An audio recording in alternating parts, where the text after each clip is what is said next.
오늘 평화토크의 사회는 평화나눔연구소 소장이신 임강택 박사님께서 수고해 주시겠습니다. 안녕하십니까.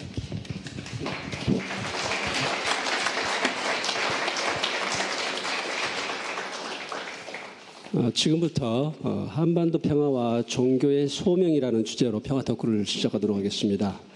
먼저 세 분의 패널을 모셨습니다. 간단하게 소개를 드리겠습니다. 여러분들이 이미 잘 아시겠지만은 먼저 박종화 목사님께서는 한국 개신교를 대표하는 경동교회 담임 목사로 봉직하고 계시고요. 과거에 한신대 교수 그리고 대통령 통일 고문을 역임한 바 있으십니다. 그리고 잠깐 독일의 개신교 목사로 봉직하시면서 통일 과정에서 현지 경험을 몸으로 체험하신 바 있습니다. 최근에는 통일을 위한 기독교인 연대를 통해서 대북 지원과 남북 화해를 주장해 오고 계십니다. 환영의 박수 부탁드립니다.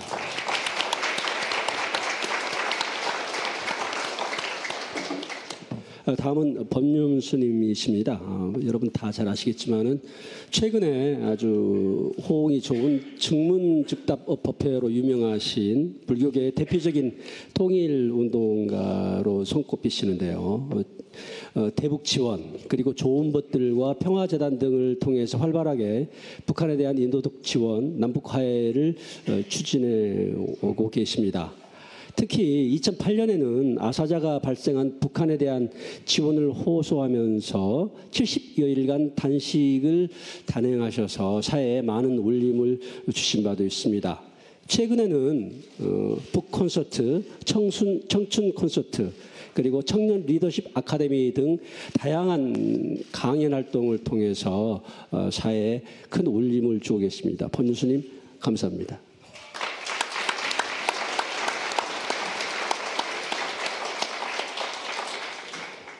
최창무 대주교님을 소개하겠습니다. 전 광주 대교구장을 역임하셨고요. 사실은 1995년부터 천주교 서울대교구의 민족화해위원회 초대위원장을 맡으셔서 1999년 3월까지 일하셨고요. 그리고 그 중간에 98년에는 한국 천주교의 주교로서는 처음으로 사목 방문으로 평양을 공식적으로 또 방문하신 바도 있습니다. 이후에 북한과의 화해 협력을 위한 다양한 노력을 교회 내에서 해오고 계십니다. 최창무 주교님 환영드립니다.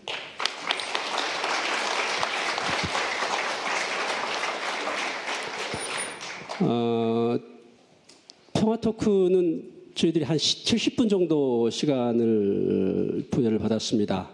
제가 세 분의 패널들을 모시면서 나름대로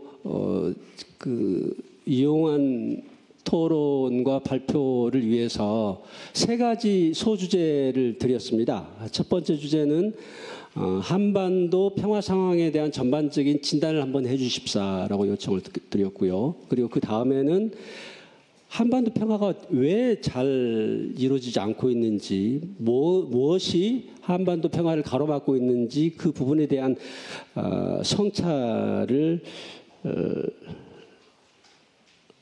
어떻게 해야 되는 것인지에 대한 부분을 부탁을 드렸고요. 그리고 마지막으로 한반도 평화 증진을 위해서 종교인이 무엇을 어떻게 해야 될 것인지에 대한 지혜를 주십사라고 말씀을 드렸습니다. 이 세부 주제가 15분씩 진행될 예정이고 그리고 마지막 부분에서 정리하고 그리고 청중에서 질문을 받는 시간을 갖도록 하겠습니다.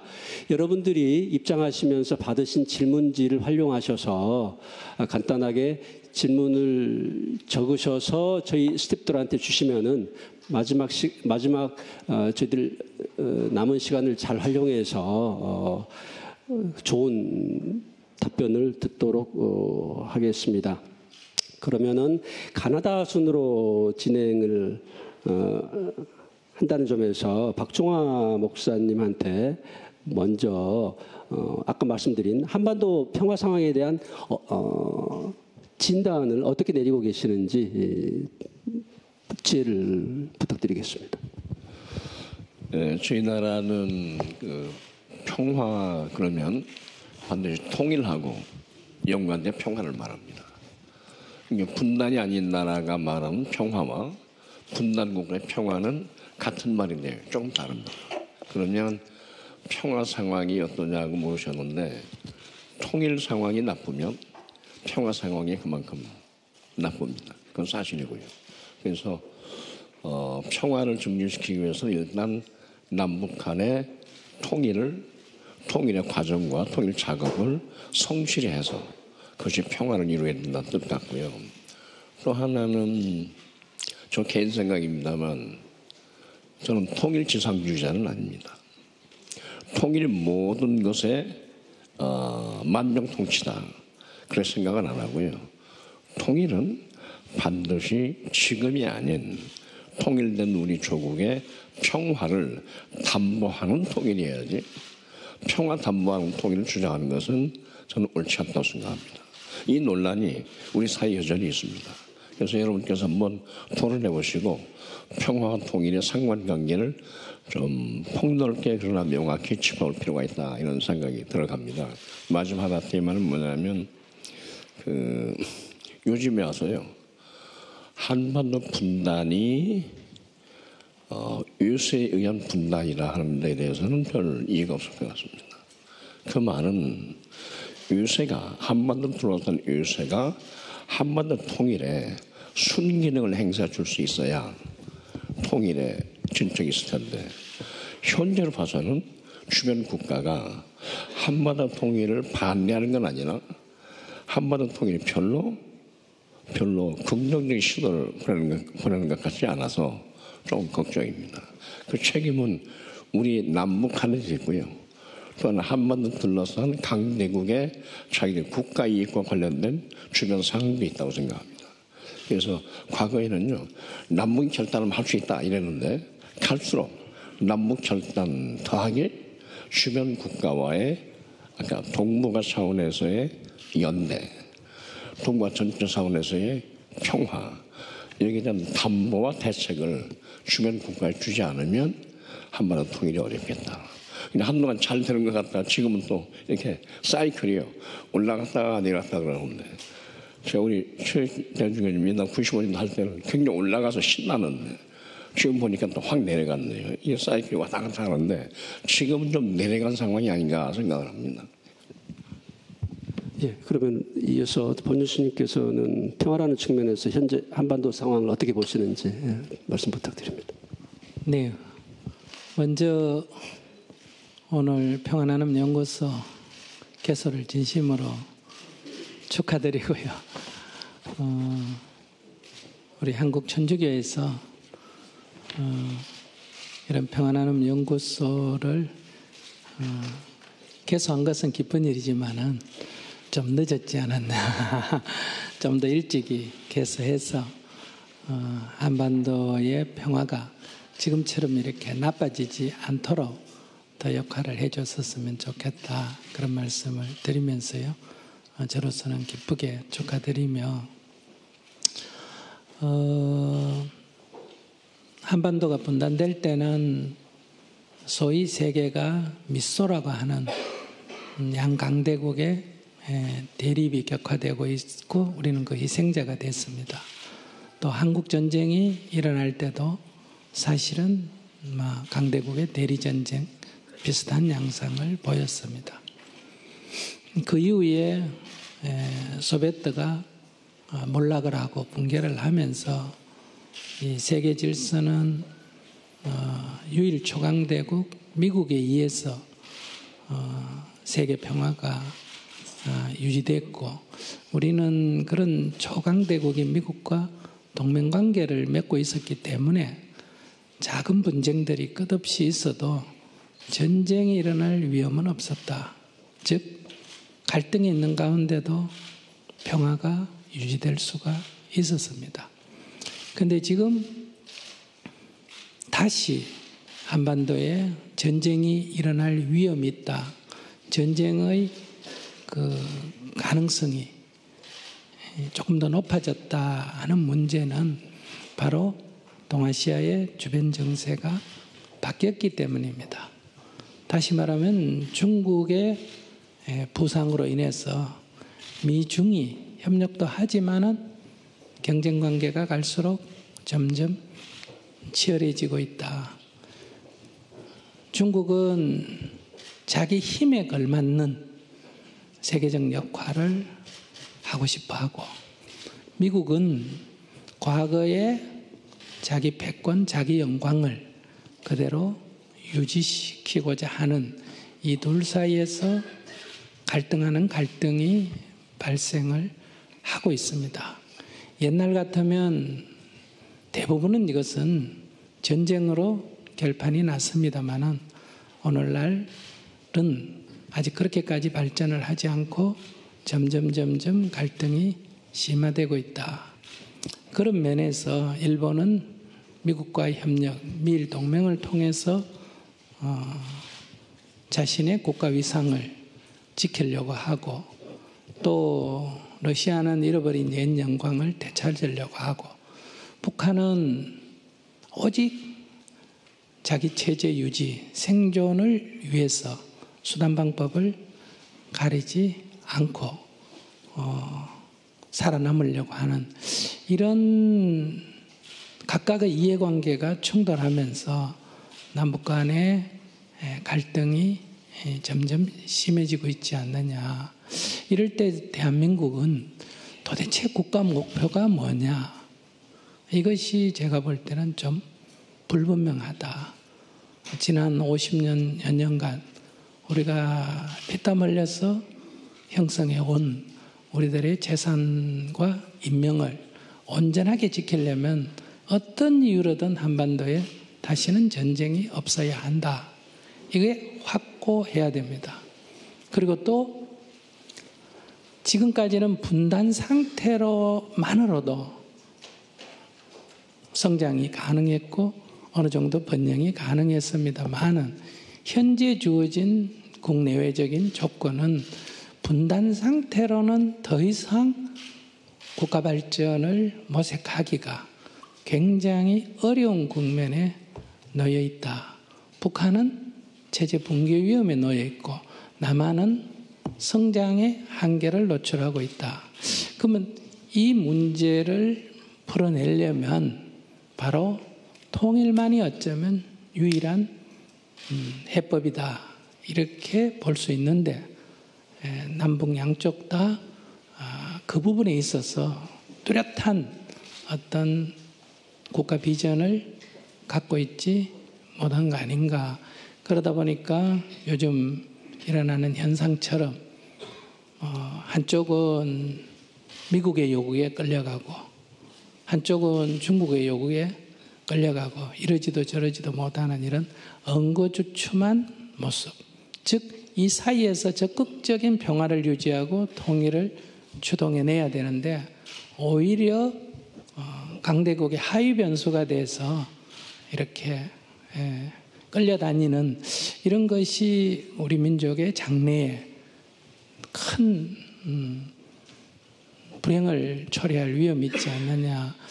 그러한 상태에서 결국 우리는 우리가 사는 이 땅의 평화를 유지하고 우리의 희망을 위해서는 통일을 완성해야 하는 이런 자세가 분명해야 하는데 그 부분이 현재 제가 볼 때 한반도가 놓여진 상황이 아닌가 이렇게 생각합니다. 네, 감사합니다. 그러면 이어서 최대주 교님 부탁드립니다.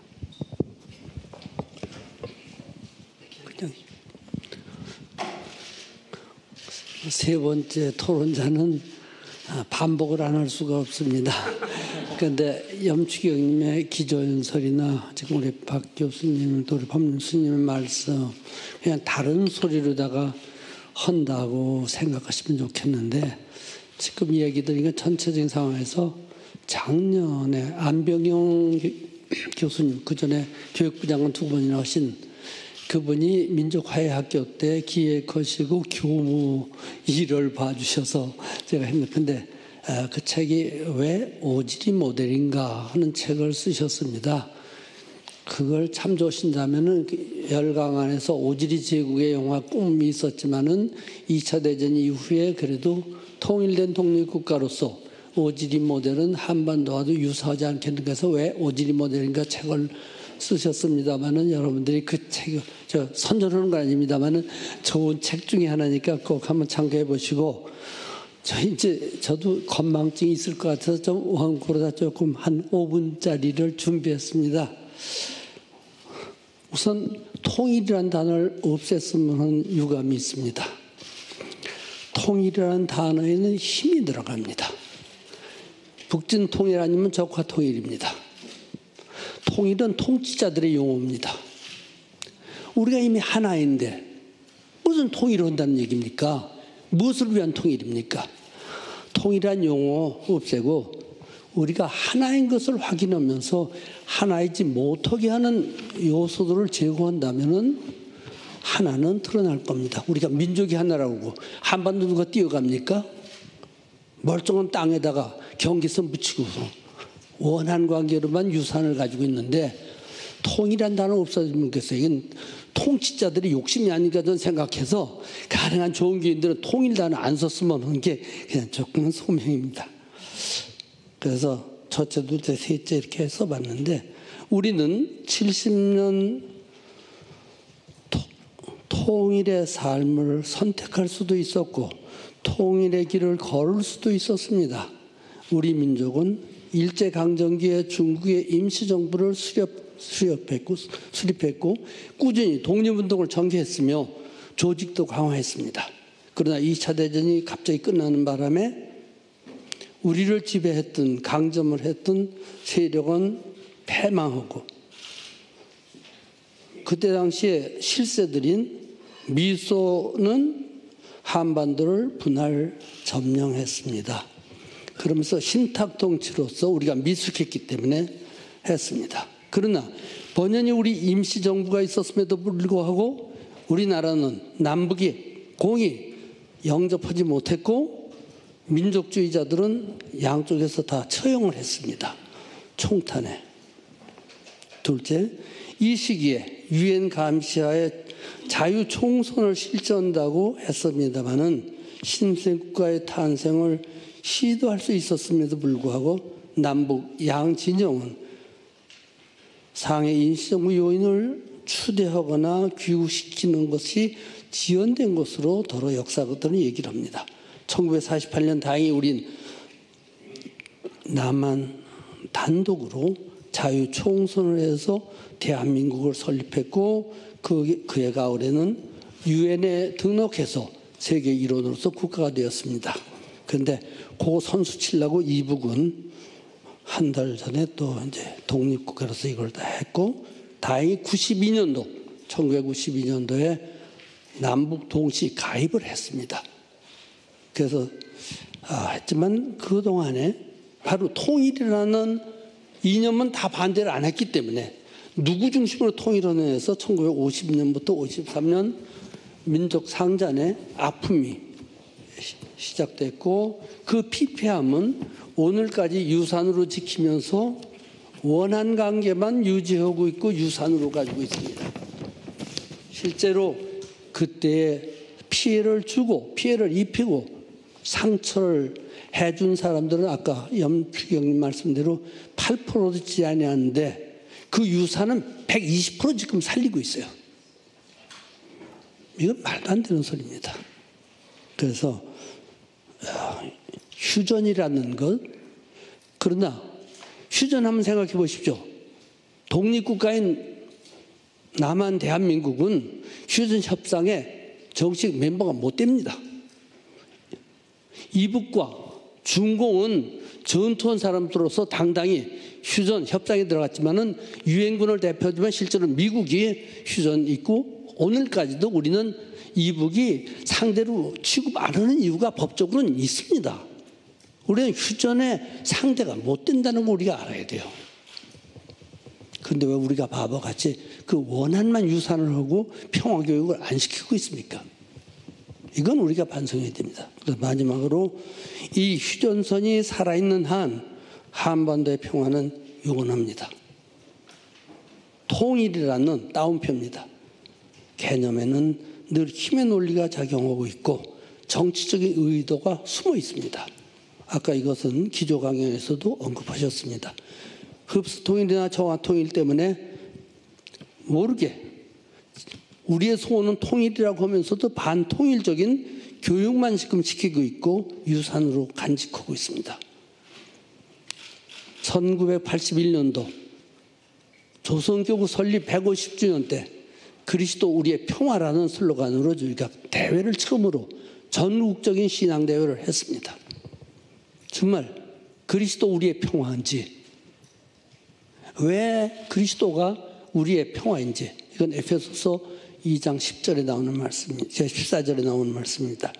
그래서 평화는 단순히 전쟁의 부재만이 아니라 오로지 적대 세력의 균형 유지도 아니고 전제적인 지배가 아니고, 통일은 전제적인 지배가 함축된 용어입니다. 죄송합니다만은. 그래서 올바로 또 정확히 말하자면 정의의 작품입니다. 이건 이사야서 32장 17절이고 바로 삼복헌장 아까 기조연설에서 하셨던 78항의 말씀입니다. 감사합니다.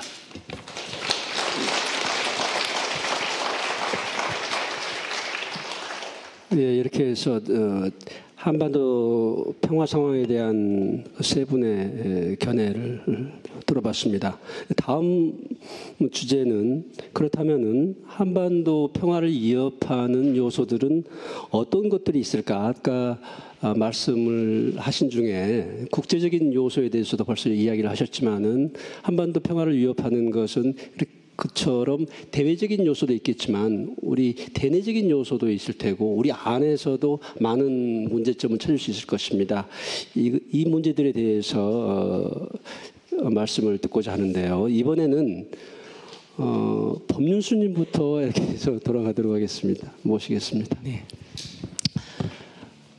우리 사회에 아주 갈등이 심합니다.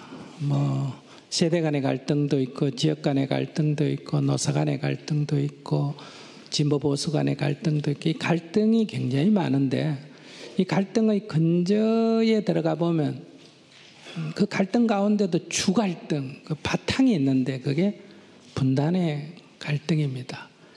이 분단 상황이 극복되지 않고는 우리 남한 사회 안에 진정한 화해, 협력은 제가 볼 때는 마련하기가 굉장히 어렵다 이렇게 생각합니다. 그래서 평화는 남북 간의 평화만이 아니라 남한 안에 화해와 협력, 평화를 가져오기 위해서도 이 남북 간의 화해와 협력, 즉 통일을 이룰 때만 가능하지 않느냐. 그럼 남북 간에 왜 이렇게 분단 70년이 됐는데도 아직도 대립과 갈등이 심한가? 돌아보면요, 일본에 우리가 36년간 지배를 당하면서 엄청난 피해를 입었습니다.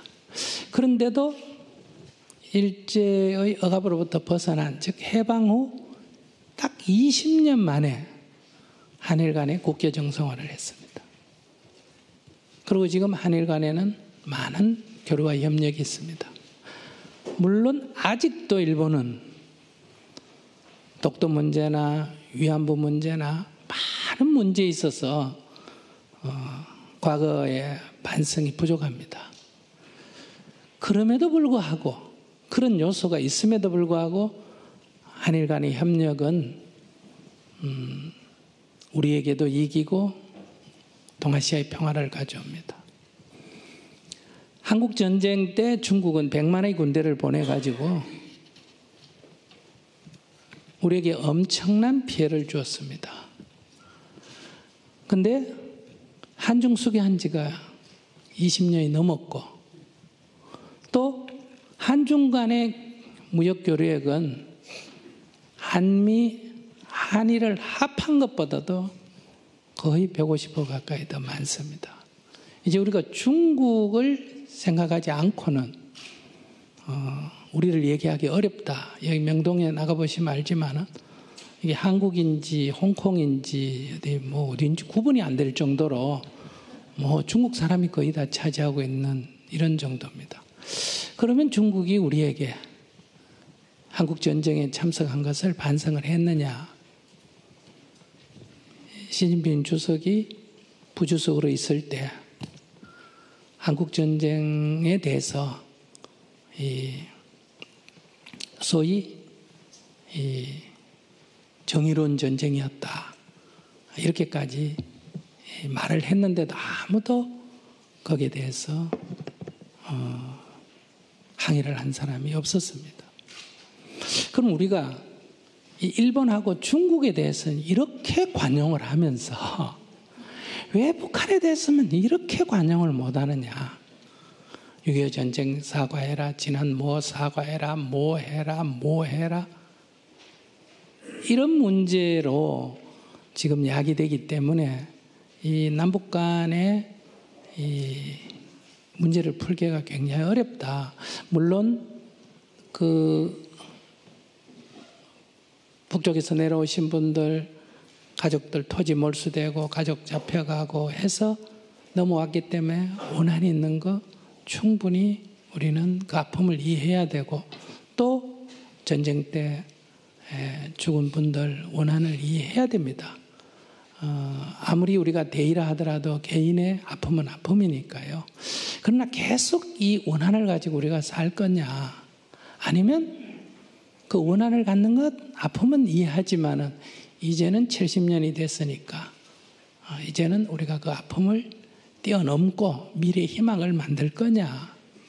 여기에 우리가 독일과 프랑스가 그렇게 많은 전쟁을 했지만은 2차 세계대전이 끝나자 과거를 갖고 어떻게 해명해서 문제를 푼 게 아니라 미래 서로가 독일과 프랑스가 협력하는 것이 이익이라는 미래의 희망을 가지고 그 과거의 아픔을 치유했지 않습니까? 그런 것처럼 지금 이 시점에서 남북이 협력하는 것이 남쪽과 북쪽 모두에게 우리 민족에게 그것은 더 나아가서 동아시아의 평화와 번영을 위해서도 이익이다 하는 자꾸 과거의 얘기를 가지고 풀지 말고 우리가 미래의 희망을 보고 푼다면 이 문제를 능히 풀어낼 수 있을 텐데 우리는 아직도 끊임없이 과거 얘기만 하고 있습니다. 이것만이 아니라 지금 여야의 이 정치적 갈등도 보면 계속 과거 우리가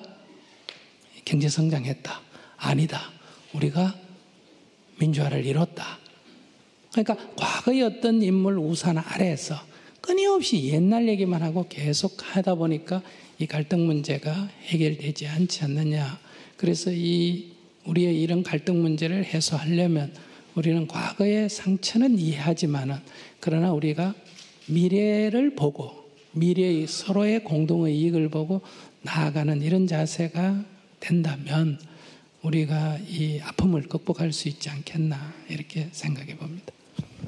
네, 감사합니다. 최창무 대주교님 부탁드립니다.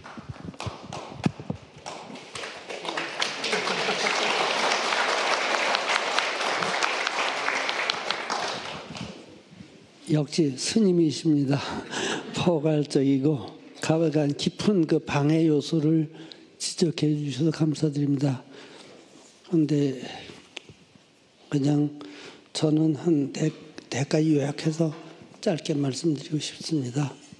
첫 번째로 한반도의 평화를 저해하는 요인은 전시 상황입니다. 같은 말씀이죠. 한반도는 휴전이라는 상태만 지속되지 열강들의 세력 충돌의 최전선에 놓여 있습니다.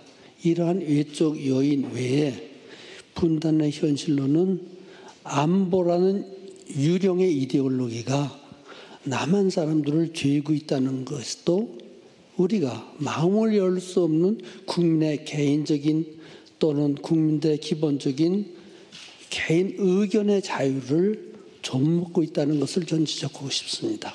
두 번째로는 전쟁을 우리나라에 우리 국민이 치렀는데 막상 아까도 말씀드린 휴전이라는 그 불공정한 어떻게 보면 당사자들 중에 2분의 1이 소외된 휴전이라는 것으로서 했지만은 92년 유엔 가입이 됐음에도 불구하고 정전협약을 평화협정으로 나눌 전환기에 참 오름세가 있었는데 결국은 지금 도루묵이 됐다는 것.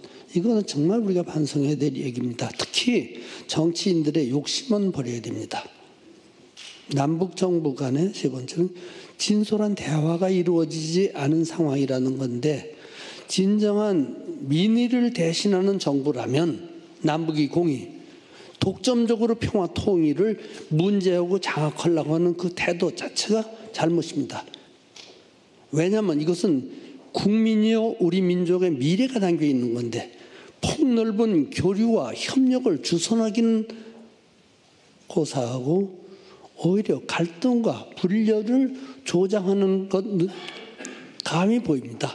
지금 친북인 스님도 말씀하신 종북 종미만 살아있고 우리 민족 안에는 정말 민족의 동일성이라든지 연대, 아까 기조연설에도 말했지만 연대의식을 좀먹는 이것이 우리를 지배하고 있다는 것을 지적하고 싶습니다.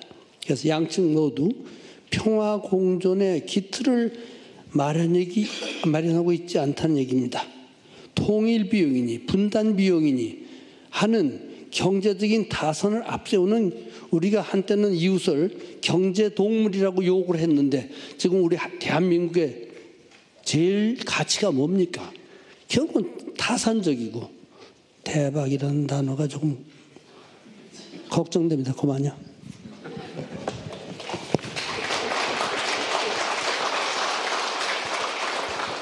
네, 감사합니다. 그럼 이어서 박종환 목사님 부탁드리겠습니다.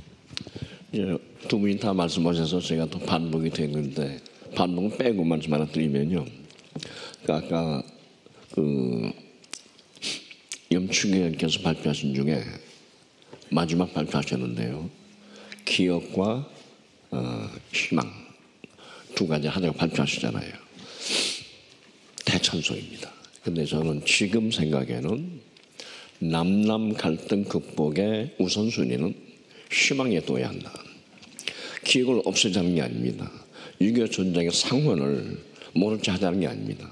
그것은 통일된 다음에 차차 해도 어차피 해야 됩니다. 통일하고 평화를 위해까지는 거기에 상흔을 받지 않는 미래를 중심으로 우선순위상 먼저 희망을 말하자. 이 캠페인은 우리 종용했으면 좋겠습니다. 주경님 발표하셨으니까 하시고 우리 따라서 하면 좋겠고요. 이유는 양자택일이 아닙니다. 같이 해야 되는데 우선순위 문제, 시대적 사명으로 그 점 하나 말씀드려서 그렇게 하면 우리 사회에 상당한 그 합의 구조가 그나마 이루어질 것 같다는 생각이고요. 정치권에 대해서 이걸 위해서 한번 친북, 용북, 깡보수, 진보수 이런 싸움 그만하고 그게 옛날 얘기입니다. 대연정을 해서 한번 희망 말하기 정치 연대 한번 해라. 이런 것도 우리가 한번 바랄 필요가 있고요. 종교는 종교끼리 하고 그래서 이제는 이론적인 얘기보다도 구체적인 실전 대안을 가지고 한번 제안을 딱 던져서 국내적 담론을 좀 만들었으면 좋겠습니다. 굉장히 중요합니다. 어디서 할 수가 없어요. 그 좀 하나 해주고 이게 남남 갈등의 문제입니다. 남북 간의 갈등도 지금 통일이 뭐냐고 물으면요. 저도 북한 가서 몇 번 만나보니까 우리 여성은 통일 그러잖아요. 야, 통일이 뭐냐 물으니까 고려 연방제죠 뭐. 우리 통일은 뭐냐니까 자유민주주의가 승리하는 거죠. 말은 똑같은데 뉘앙스가 다 다릅니다. 그러니까 우리가 통일 얘기를 굳이 할 필요가 없고 지금 평화 얘기하자. 남북이 같이 살 평화를 얘기하고 통일이 뭐냐 하는 얘기는 주로 미루는데 제가 이런 얘기를 왜 드리냐면 통일은 어차피요. 둘이 잘 평화롭게 살면서 시간이 흐르다가 힘 없는 측에서 손드는 게 통일입니다. 그 힘은 무슨 힘이냐면 우선 아까 평화의 힘, 정의의 힘, 자유의 힘 이런 겁니다. 가치관의 승리죠. 제도의 승리는 아닙니다. 우리 남한이 자신 있으면 보다 정의롭고 보다 자유하고 보다 민주적이고 이게 승리합니다. 그렇게 살면서 북적이 어려우면 자녀 손들고 우리한테 올 때 그러자 통일은 이렇게 하자고 얘기를 해야지. 체제 논쟁은 하나님 나라 올 때까지 끝이 없습니다. 실제 없습니다. 체제는 살아야 되는데. 제가 독일에 보니까요. 동독이 망하는데 마지막까지 공산당 그냥 존재하더라고요. 껍질은 존재하게 되는 내용은 이미 없습니다. 저는 그래서 남북 간의 교류를 통해서 하고 체제의 문제는 이 다음에 건드려 나중에 건드리지 말기로 하자. 제가 이제 이런 유예 전략 하나 좀 제안해 보는 겁니다. 알면서도 유예하는 겁니다. 그래서 여기서 공감대 얻을 수는 없을까. 또 하나는 국제관계인데요. 아까 말씀드렸는데 독일 얘기 하나만 하겠습니다. 독일이 통일할 때 동서독 모두 통일이라는 말을 쓴 적이 없습니다. 동도 서도 통일은 불가능하다고 믿었고 통일은 동서 모두 반대했습니다. 이유는 간단합니다. 유럽 모두가 다 통일된 독일을 원치 않습니다. 너무 강해서 통일해 놓고 나니까 2번 전쟁을 일으켰습니다. 유럽에서. 1차 대전, 2차 대전 전쟁 일으킨 나라가 전범국이 독일입니다. 그러니까 독일은 이렇게 합쳐놓으면 전쟁한다. 이게 인사에 깔려있고요. 양쪽 독 사람들도 우리 통일 안 한다. 그냥 평화해가지고 유럽 전체에 살았으면 좋겠다. 분단도 좋다. 근데 그 나라는 통일하고요.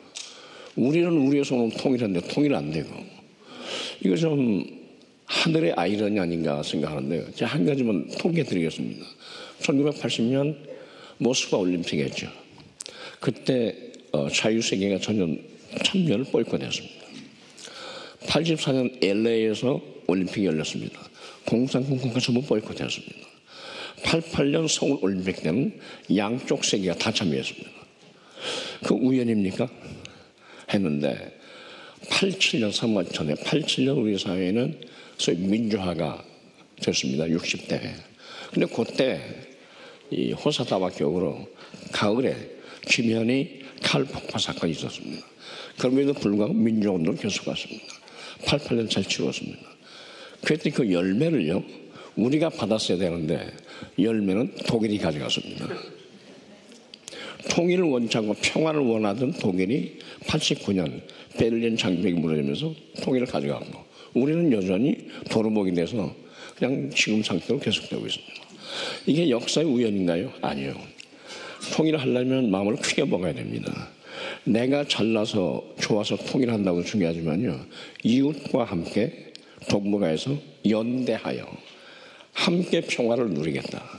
이 일에 우리가 나서겠다. 저는 이것이 하늘을 자극하고요. 우리 남북을 내쪽은 자극한다고 생각합니다. 저도 종교는 그렇게 말해야 된다고 생각합니다.